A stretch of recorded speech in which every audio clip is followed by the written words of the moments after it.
Batch और continuous की बजाय सोप को जो है वो हॉट प्रोसेस और कोल्ड प्रोसेस के तहत भी कंसिडर करते हैं कि जी इसके तहत भी सोप बनाया जा सकता है। ठीक है जी।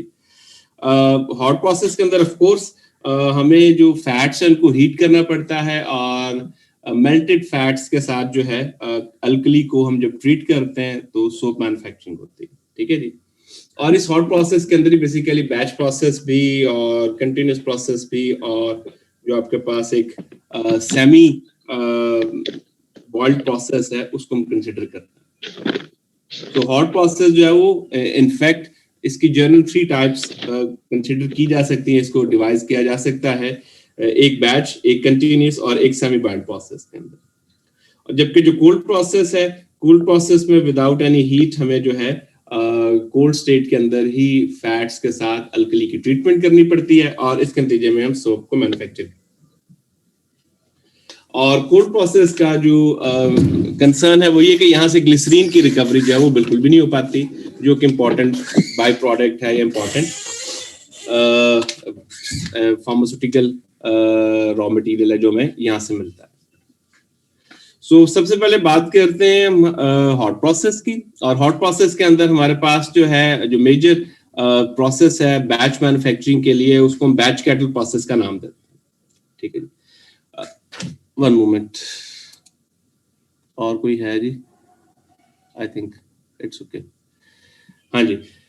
सो सबसे पहले हम बात करते हैं सोप मैन्युफैक्चरिंग प्रोसेस में, जो कि बैच कैटल प्रोसेस है। इसके बारे में याद रखिएगा, जो पहला मेन ऑब्जेक्टिव है सोप मैन्युफैक्चरिंग में वो ये है कि हम नीट सोप की प्रिपरेशन करें। नीट सोप क्या होता है? नीट सोप जो है वो एक सेमी ट्रांसपेरेंट जो है वो एक सोल्यूशन है, एक जस्ट लाइक एक सेमी ट्रांसपेरेंट जो है वो मटेरियल है जिसका टेक्सचर जो बड़ा स्मूथ सा है और इसके अंदर नियरली 70% के करीब जो इसके अंदर सोप है और 30% के करीब इसके अंदर वाटर होता है। जो 70-30 के करीब की जो रेशियो है वो इसके अंदर मौजूद होती है सोप और वाटर की। ठीक है जी। और अपेरेंटली इसके अंदर कोई दूसरी इम्प्योरिटीज जो है जैसा कि सॉल्ट हो सकता है या रिमेनिंग अल्कली जो इसके अंदर मौजूद नहीं होते।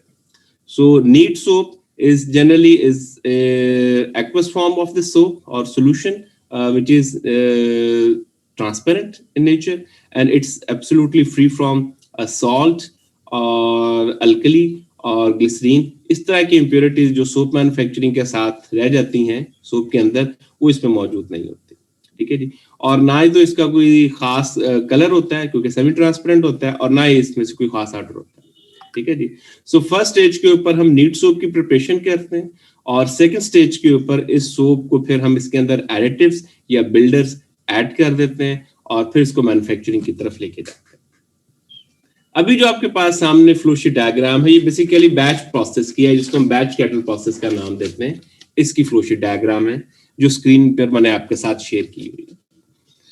इन जनरली ये जो प्रोसेस है एक स्लो प्रोसेस है सोप मैन्युफैक्चरिंग का। कन्वेंशनली 1940 से पहले इस्तेमाल किया जाता था और मेन पर्पस जो सोप मैन्युफैक्चरिंग का था कि सोप मैन्युफैक्चर तो हो जाए और साथ में कुछ ग्लिसरीन हम यहाँ से रिकवर कर लें, तो इससे हम ले लेते थे। चूंकि एक डायरेक्ट मेथड था कि हम यहाँ पे अल्कली का रिएक्शन डायरेक्ट ही करवाते हैं फैट्स के साथ ताकि सोप की मैन्युफैक्चरिंग हो और स्ट्रेट में हम उससे सोप ले लें। लेकिन ऑफ कोर्स जब सोप बनेगा तो साथ में ग्लिसरीन भी एट द सेम स्टेज बन रही होगी, तो ग्लिसरीन की रिकवरी रिलेटिवली यहाँ से डिफिकल्ट है।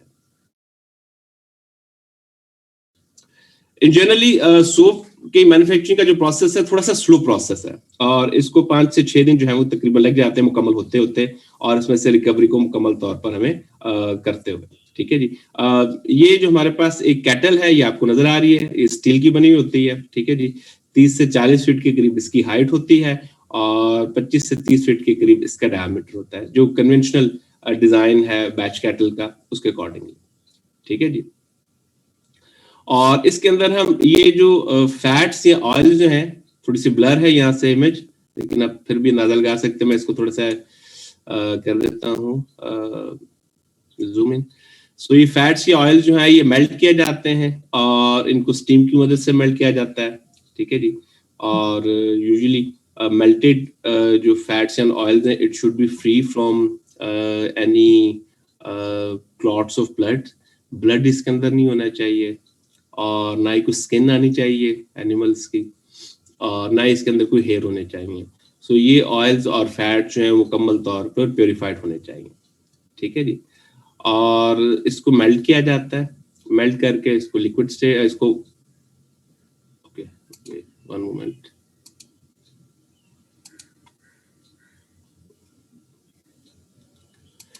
ओके जी। सो मेल्ट किया जाता है और स्टीम की वजह से इसको मेल्ट कर लेते हैं, और उसके बाद इसको फिर सेटलिंग टैंक्स के अंदर लेके जाया जाता है।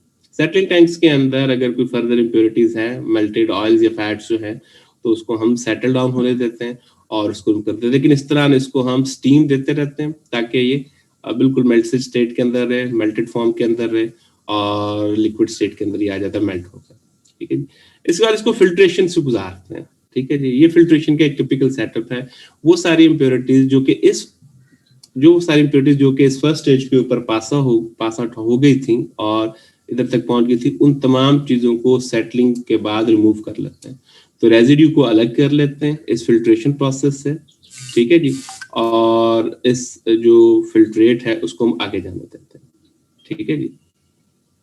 सो ये हमारे पास फिल्टर्ड और बिल्कुल मेल्टेड स्टेट के अंदर जो हमारे पास फैट्स या ऑयल्स हैं, इनको हम इस फर्स्ट जो कैटल है इसके अंदर यहाँ पे इंट्रोड्यूस करवा रहे हैं, ठीक है जी।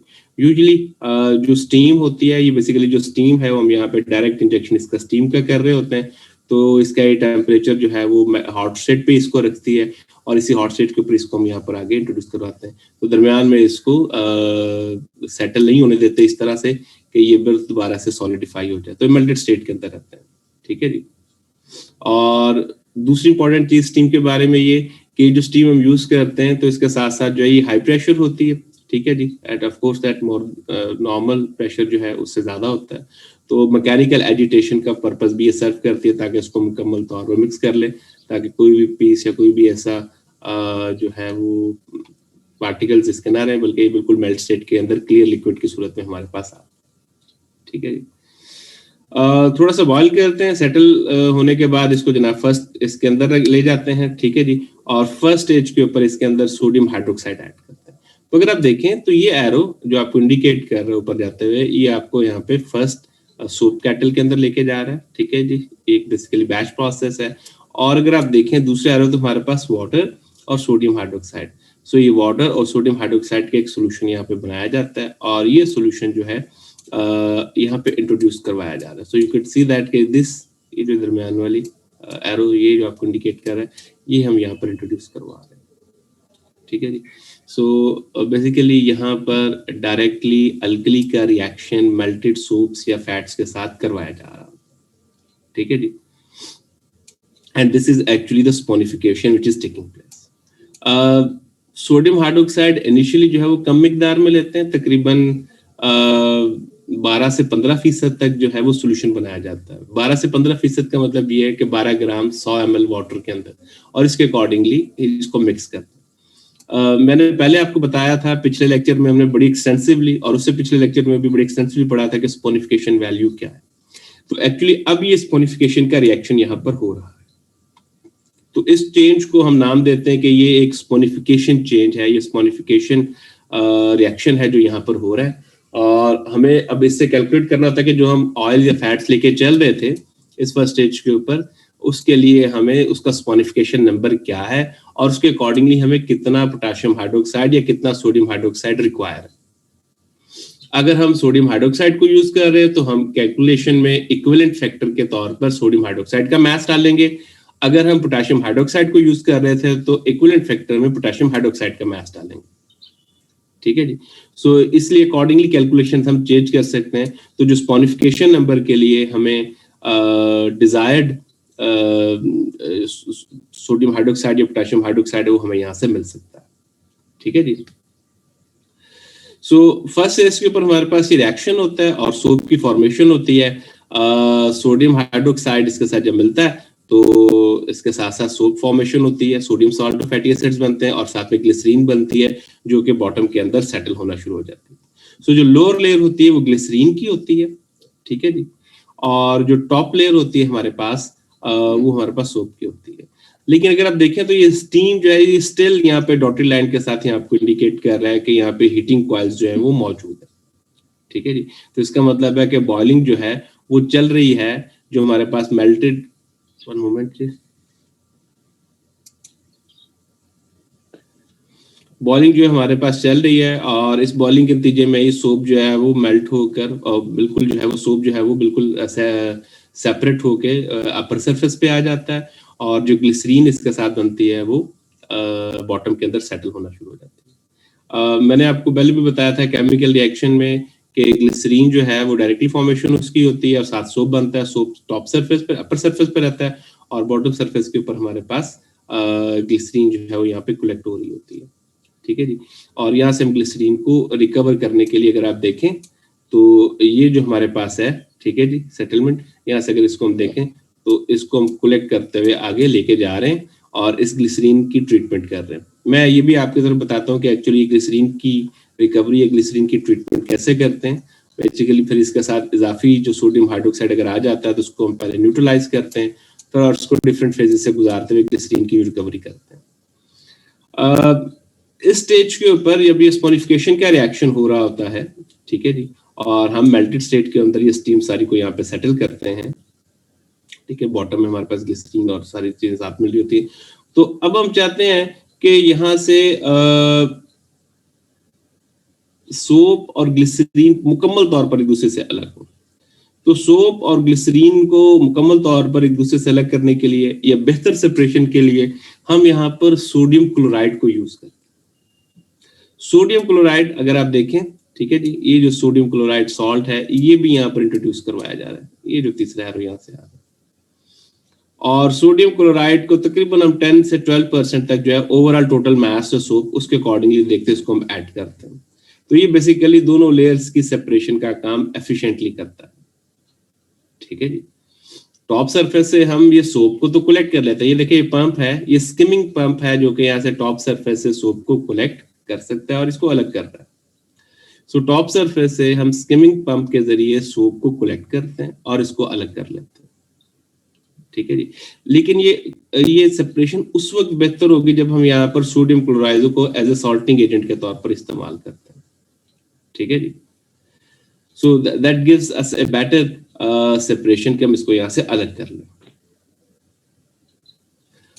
सेकेंड स्टेज के ऊपर ये जो हमारे पास फर्स्ट स्टेज के ऊपर ये जो सोप बन रहा है इसको हम नीट सोप के तौर पे कंसिडर कर रहे हैं और इसको लेके जा रहे हैं। नीट सोप जो है इसके अंदर हमारे पास वाटर के कंटेंट है, सोप है 30-70 की रेशियो के करीब, मोस्टली इसके अंदर वाटर है ज्यादा कंटेंट जो है, और ग्लिसरीन और सोडियम हाइड्रोक्साइड और जो हमारे पास लाई है यानी कि सोडियम हाइड्रोक्साइड या सोडियम पोटेशियम हाइड्रोक्साइड, ये तीनों चीजें मौजूद नहीं है। ठीक है जी, so this neat soap is absolutely free from glycerine, sodium chloride and sodium hydroxide.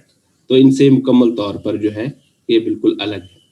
ठीक है जी, ये फर्स्ट स्टेज के प्रोसेस है जिसके अंदर हम इसको अलग कर रहे होते हैं। दरमियान में जो मिडल लेयर है हमारे पास, ठीक है जी, और वहां पर हम अज्यूम करते हैं चूंकि ये प्रोसेस स्लो है, ये कुछ वक्त के लिए इसको हम सारी चीजों को सेटल होने देते हैं बॉटम के अंदर, और जब ये बॉटम में सेटल हो जाती है तो ग्लिसरीन को हम आस्ता आस्ता से रिकवर करते हैं। लेकिन दरमियान में वो सोप या वो हिस्सा जो कि मुकम्मल तौर पर सेपरेटेड नहीं था, in between top layer and in between this upper layer, ये ऊपर लेयर और ये जो बॉटम लेयर, इनके दरमियान का कुछ पार्ट ऐसा है जो कि मुकम्मल तौर पर क्लियर नहीं है, जिसके अंदर कुछ अमाउंट जो है वो फैटी एसिड्स की भी मौजूद है और कुछ अमाउंट जो यहाँ से ग्लिसरीन की भी मौजूद है। ठीक है जी, सो फैटी एसिड्स के अगर कुछ अमाउंट यहाँ पे मौजूद है तो उसको हम मजीद कास्टिक सोडा उसके अंदर ऐड करते हैं और उसको दोबारा फिर से बॉयल करते हैं। ठीक है जी, जब हम ग्लिसरीन को ड्रॉन ऑफ कर लेते हैं फर्स्ट टैंक से, और ये जो बॉटम वाला हिस्सा, ये जो दरमियान वाला हिस्सा था मिडिल वाला, ये जो बॉटम तक पहुंचता है तो इसको आस्ता आस्ता से हम दूसरी कैटल के अंदर जो सेटल करते हैं। कैटल्स की तादाद 2 से ज्यादा भी हो सकती है, 3 भी हो सकती है, 4 भी हो सकती है, डिपेंड करता है कि आपके प्रोसेस की एफिशिएंसी कितनी है और इसके अंदर इम्प्योरिटीज कैसी हैं। अगर आपके पास हाईली प्योर एक्सक्यूज मी, अगर आपके पास हाईली प्योर फैट्स हैं या ऑयल्स हैं जिनको आप यूज कर रहे हैं, इस फर्स्ट स्टेज के ऊपर, तो फिर डेफिनेटली आपके पास यहाँ पर सेकंड स्टेज के अंदर ये काम मुकम्मल हो सकता है, मुकम्मल तौर पे सोप को बनाकर अलग कर सकते हैं और ग्लिसरीन को रिकवर कर सकते हैं। लेकिन अगर इसके अंदर कुछ इम्प्योरिटीज हैं, सेपरेशन का प्रोसेस ज्यादा फाइन नहीं है, सेपरेशन के प्रोसेस पे भी डिपेंड करता है कि सेपरेशन की एफिशिएंसी क्या है। तो अगर सेपरेशन की एफिशिएंसी भी मुनासिब नहीं है तो फिर हमारे पास ये होगा कि कैटल्स की तादाद हमें इंक्रीज करनी पड़ सकती है। तो जो दरमियान में अनस्पोनिफाइड फैट्स हैं उनको मजीद कास्टिक सोडा के साथ ट्रीट किया जाता है, ठीक है जी। तो जितनी भी अनरिएक्टेड फैट्स हैं उन तमाम को सोप के अंदर कन्वर्ट कर लिया जाता है, ठीक है जी।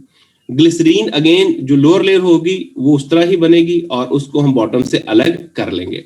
बॉइलिंग का काम जो है वो स्टीम जो है वो हम ये जो हीटिंग कॉइल है वो बिल्कुल इसी तरह जैसे पहले कैटल के अंदर था इससे दूसरे कैटल के अंदर भी जाएंगे, ठीक है जी।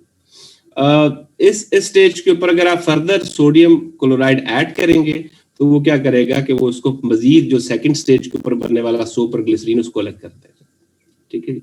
सो एक्चुअली सोडियम क्लोराइड की एडिशन जो सेपरेशन का जब मुकम्मल हो जाता है उसको हम कहते हैं कि ये एक्चुअली ये ब्राइन चेंज है, इसको हम कहते हैं कि ये ब्राइन चेंज हो रही है, ठीक है जी।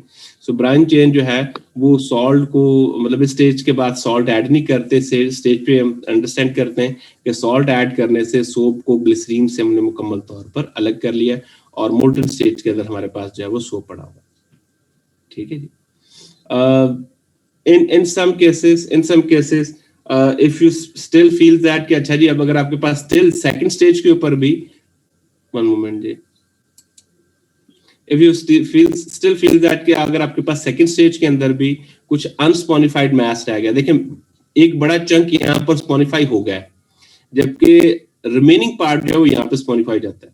तो अब आपके पास अगर या तो आप उसको एसएच नीगर सोप के तौर पे यूज करें, डार्क सोप के तौर पे यूज करना चाहे तो आप एसएच उसको यूज कर लें, जो अनस्पोनिफाइड मैस जो यहाँ पे रह गया था और यहाँ पे आपने उसको स्पोनिफाई कर लिया था और आप फर्दर उसमें से कोई सोप नहीं बना रहे, उसमें से फैटी एसिड्स को अलग नहीं कर रहे, तो फिर आप उसको ऐसा ही नीगर सोप के तौर पे या डार्क सोप के तौर पे यूज कर सकते हैं।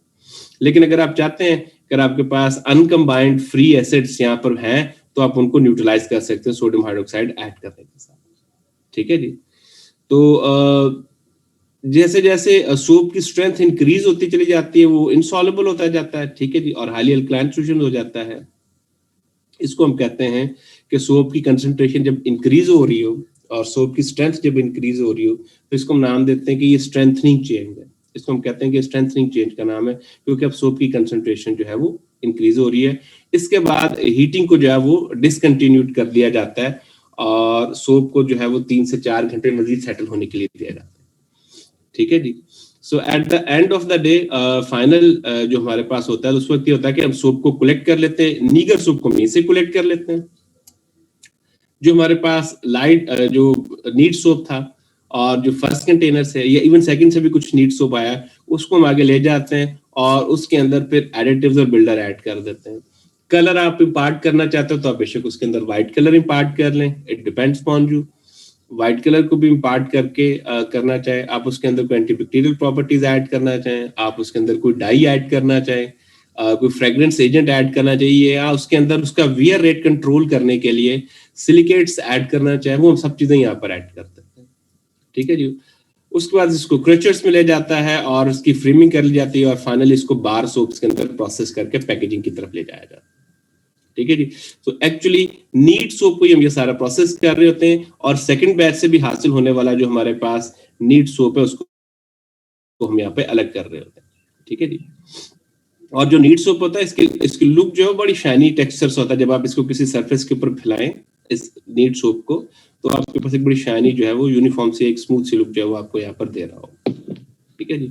सो टॉप सरफेस के ऊपर से हमेशा ये कलेक्ट किया जाता है, ये फर्स्ट कंटेनर से, ये फर्स्ट बैच से भी और सेकंड से भी। इस सोप के अंदर जो है वो यूजुअली नीगर सोप के अंदर जो है वो यूजुअली इंप्योरिटीज ज्यादा होती हैं, ठीक है जी। और इस इंप्योरिटीज की वजह से इसका कलर भी जो है वो थोड़ा सा डल या डार्क रह जाता है, ठीक है जी। तो इस सोप को हम बाद में हमें प्रोसेस करना पड़ता है, ठीक है जी। और इस तरह फिर इसकी फिनिशिंग चेंज जो है उनके अंदर लेके आनी पड़ती है और फिर उसको काफी देर तक सेटल किया जाता है और इस इंप्योरिटीज को जो मुकम्मल तौर पे अलग किया जाता है जिस फिनिशिंग चेंज कर जाता है। तो फिनिशिंग चेंज के अंदर बेसिकली सोप को जो है वो फाइनली इंप्योरिटीज से भी दूर किया जाता है और उसके अंदर फर्दर जो दूसरी सेंस में जो है, जो नीट सोप है, इसके अंदर एडिटिव्स ऐड किया जाता है, तो इसको हम नाम देते हैं कि दिस इज फिनिशिंग चेन जो है। ठीक है जी। ग्लिसरीन की रिकवरी पहले चैनल से भी और इवन दूसरे चैनल से भी, दूसरे चैनल वो आती है क्योंकि ग्लिसरीन वाटर के अंदर सॉल्युबल है, उसके साथ इनिशियल जो ग्लिसरीन की स्ट्रेंथ होती है ना, वो तकरीबन 8 से 10% होती है, यानी कि 8 से 10% जो है वो हमें मिलती है, जिसको हम कंसंट्रेट करके 99% या 96% तक लेके जाते हैं। ठीक है जी। तो ग्लिसरीन की स्ट्रेंथ जो है वो हम ग्रेजुअली इंक्रीज कर रहे होते हैं। ठीक है, तो ऐसा करने से ग्लिसरीन जो है वो हम उसको प्योरीफाई भी करते हैं, उसकी स्ट्रेंथ इंक्रीज करते हैं, लेकिन सबसे पहला काम जो उसके साथ आने वाली सोडियम हाइड्रोक्साइड है उसको यहाँ पर न्यूट्रलाइज करते हैं। तो ये लाइन न्यूट्रलाइजर के अंदर पहला काम जो है वो ग्लिसरीन की जो है न्यूट्रलाइजेशन का है। अगर कोई उसको सेटलिंग टैंक से गुजार के कोई रेजिड्यूज हैं, तो ये रेजिड्यूज वो हो सकता है कोई फैट्स हो, कोई उसके पार्टिकल्स हो, कोई ऐसी चीजें हैं जो कि क्लियर सॉल्वेंट की सूरत में या सोल्यूशन की सूरत में ना हो, तो फिर उनको फिल्ट्रेट कर लेते हैं और ग्लिसरीन की यहाँ से रिकवरी करते हैं। और खास तौर पे सॉल्ट कैचर जो कि सोडियम क्लोराइड को हमने ऐड किया होता है, उसको हम यहाँ से अलग करते हैं। तो जैसे जैसे हम इसको जो है वो प्योरीफाई करते हैं, सॉल्ट को यहाँ से रिकवर करके दोबारा फिर से हम इस्तेमाल कर रहे होते हैं इस सॉल्ट के साथ, जो कि यहाँ पे सोप मैन्युफैक्चरिंग में सेपरेशन का काम करता है। तो सोडियम क्लोराइड का मेन पर्पस जो था वो यहाँ से सोप और ग्लिसरीन की सेपरेशन का काम था जो हम करते हैं। तो this was all about the glycerine process, soap manufacturing process for in which the glycerine is recovered. Can we have some more time? आप देख सकते हैं कि कितना टाइम बाकी है इस सेशन के खत्म होने में?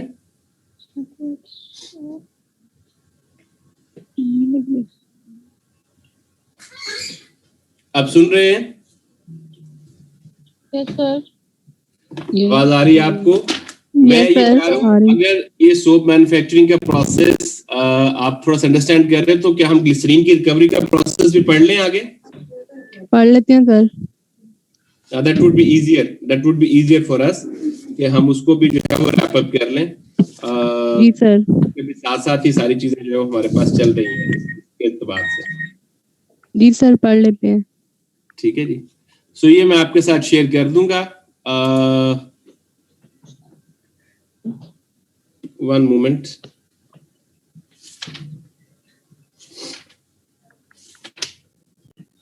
ठीक है जी।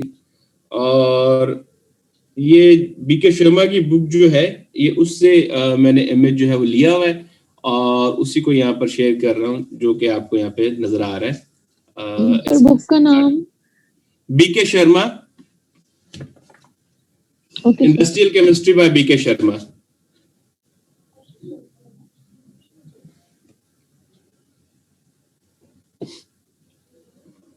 इनिशियली जो बैच मैन्युफैक्चरिंग प्रोसेस है उसमें ग्लिसरीन की जो परसेंटेज है तकरीबन 8 से 10% होती है। 8 से 10% के करीब हमारे पास टोटल आप कह सकते हैं कि ग्लिसरीन जो है वो होती है उस सोल्यूशन के अंदर, और उसके साथ सोडियम क्लोराइड जो है वो भी 5 से 10% तक होता है, और कुछ अमाउंट जो है वो फ्री अल्कलीज के उसके अंदर मौजूद होती है, और में भी फ्री फैटी एसिड्स भी मौजूद होते हैं जो कि ग्लिसरीन के साथ आते हैं। एक्चुअली जो ग्लिसरीन हमने यूज करनी होती है ना फार्मास्यूटिकल ग्रेड के लिए, फार्मास्यूटिकल एप्लीकेशंस के लिए, उस ग्लिसरीन को बहुत ज्यादा प्योर होना जरूरी है। ठीक है जी। तो हम चाहते हैं कि ये सॉल्ट की इंप्योरिटीज, अल्कली की इंप्योरिटीज और फैटी एसिड्स की इंप्योरिटीज और इस तरह की किसी किस्म के और अगर वोलेटाइल ऑर्गेनिक एसिड्स हैं तो उनको भी मुकम्मल तौर पर यहाँ से रिमूव कर लें। ठीक है जी।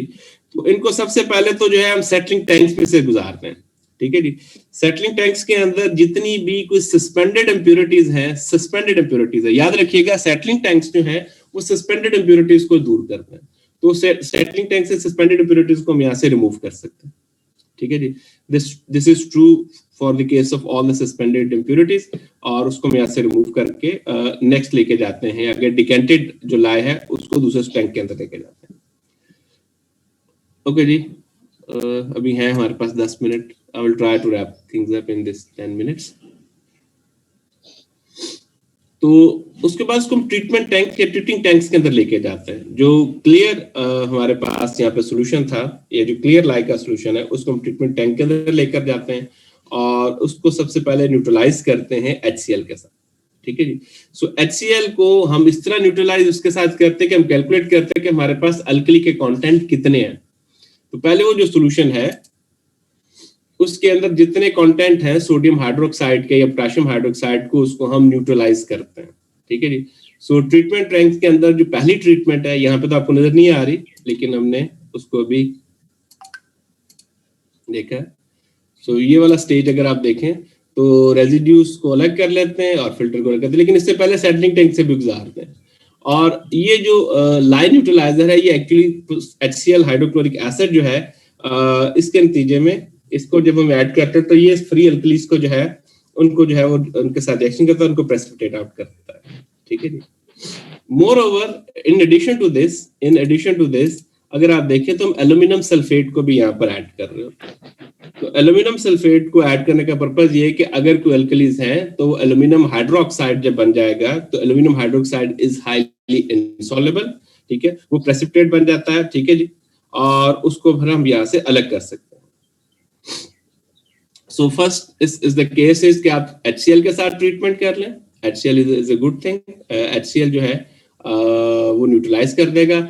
एल्यूमिनियम सल्फेट्स को जब हम ऐड करेंगे तो आप लोगों ने जो मेटालिक सोप्स पढ़े थे पर्टिकुलरली, तो there is one good reason कि एल्यूमिनियम जो है ये कंबाइन करे फैटी एसिड्स के साथ और इनसॉल्युबल मेटालिक सोप बनाए एल्यूमिनियम के, और ये एल्यूमिनियम के सोप्स जो है ये वाटर के अंदर इनसॉल्युबल होंगे और इसके प्रेसिपिटेट्स बन जाएंगे, जिसके नतीजे में वो सारे फ्री एसिड्स जो हैं, फैटी एसिड्स जो हैं, जो कि ग्लिसरीन की रिकवरी में साथ आगे थे, उनको हम यहाँ पे अलग कर लें।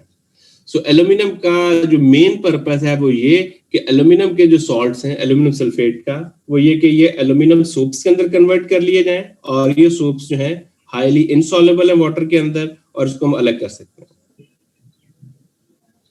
एल्यूमिनियम हाइड्रोक्साइड जो है ये भी इनसॉल्युबल है, लेकिन जो असल पर्पस है एल्यूमिनियम सल्फेट्स को ऐड करने का वो यही है कि एल्यूमिनियम जब कंबाइन करेगा यहाँ पर फैटी एसिड्स के साथ तो यहाँ पर एल्यूमिनियम के सोप्स बनेंगे और वो इनसॉल्युबल होंगे, उनको हम अलग कर सकेंगे।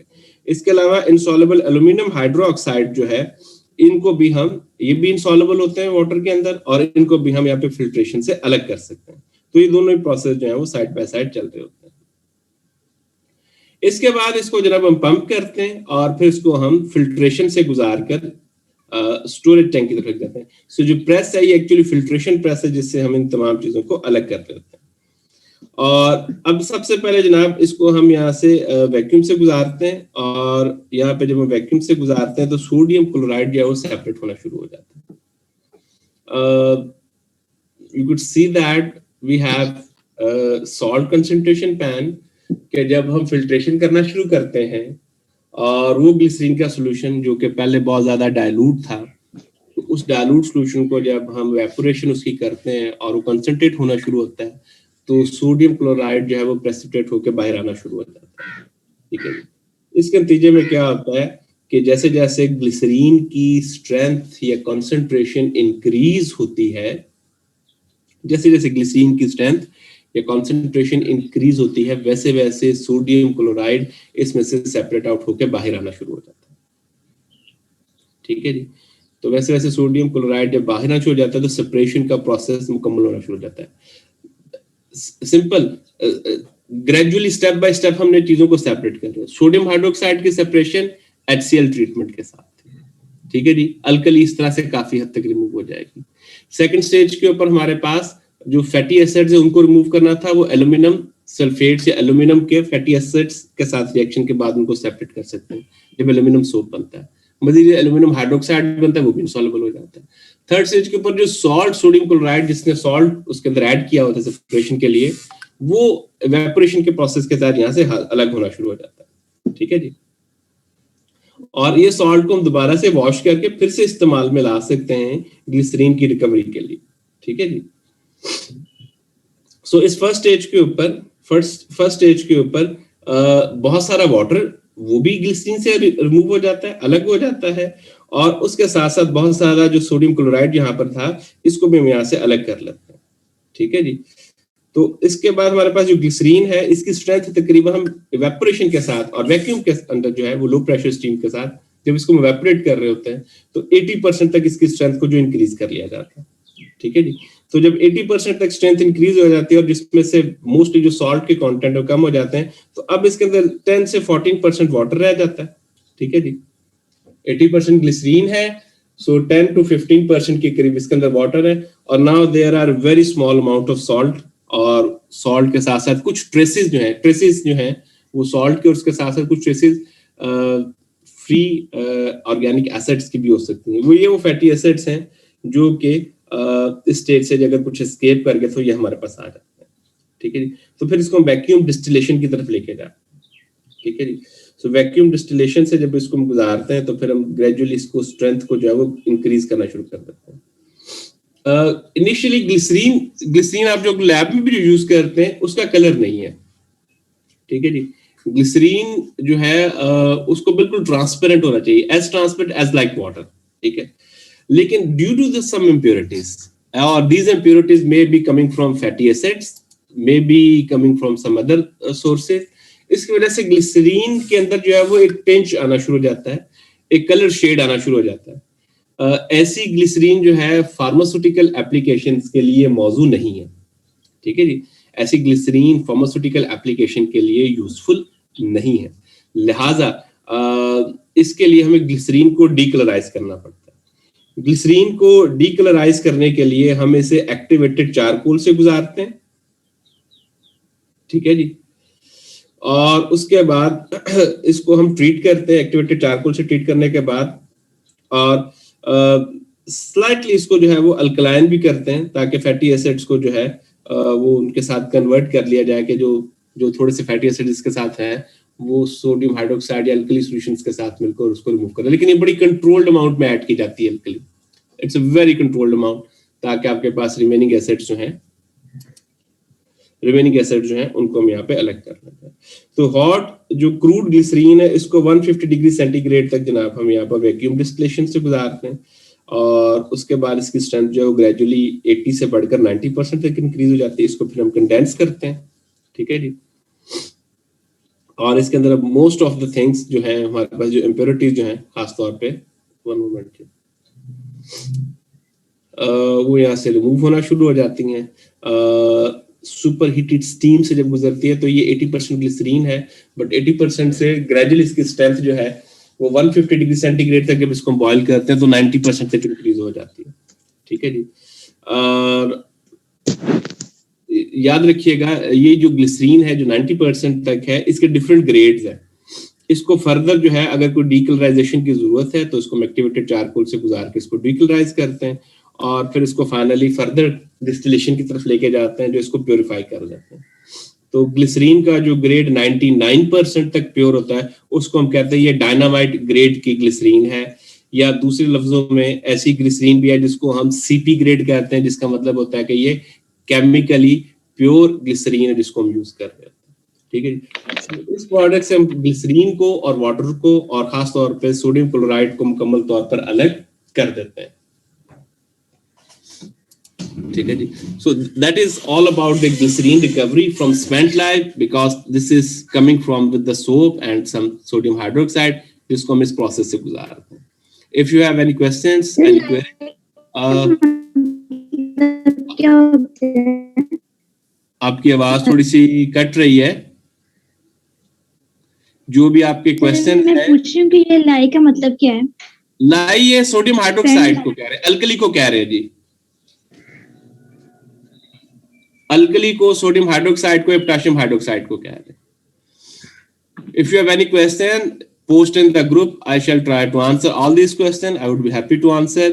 अगले वीक में हम इंशाल्लाह कंटिन्यूस प्रोसेस पढ़ेंगे, और कंटिन्यूस प्रोसेस से जो ग्लिसरीन की रिकवरी है उसको हम देखेंगे। तो अभी तक ये दोनों चीजें, ये सिंपल जो भी आपके क्वेश्चन या कंसर्न्स है आप ग्रुप में पोस्ट करें। I would be happy to answer all these queries. ठीक है जी, सर स्लाइड शेयर कर सर हमने प्रैक्टिकल परफॉर्म करने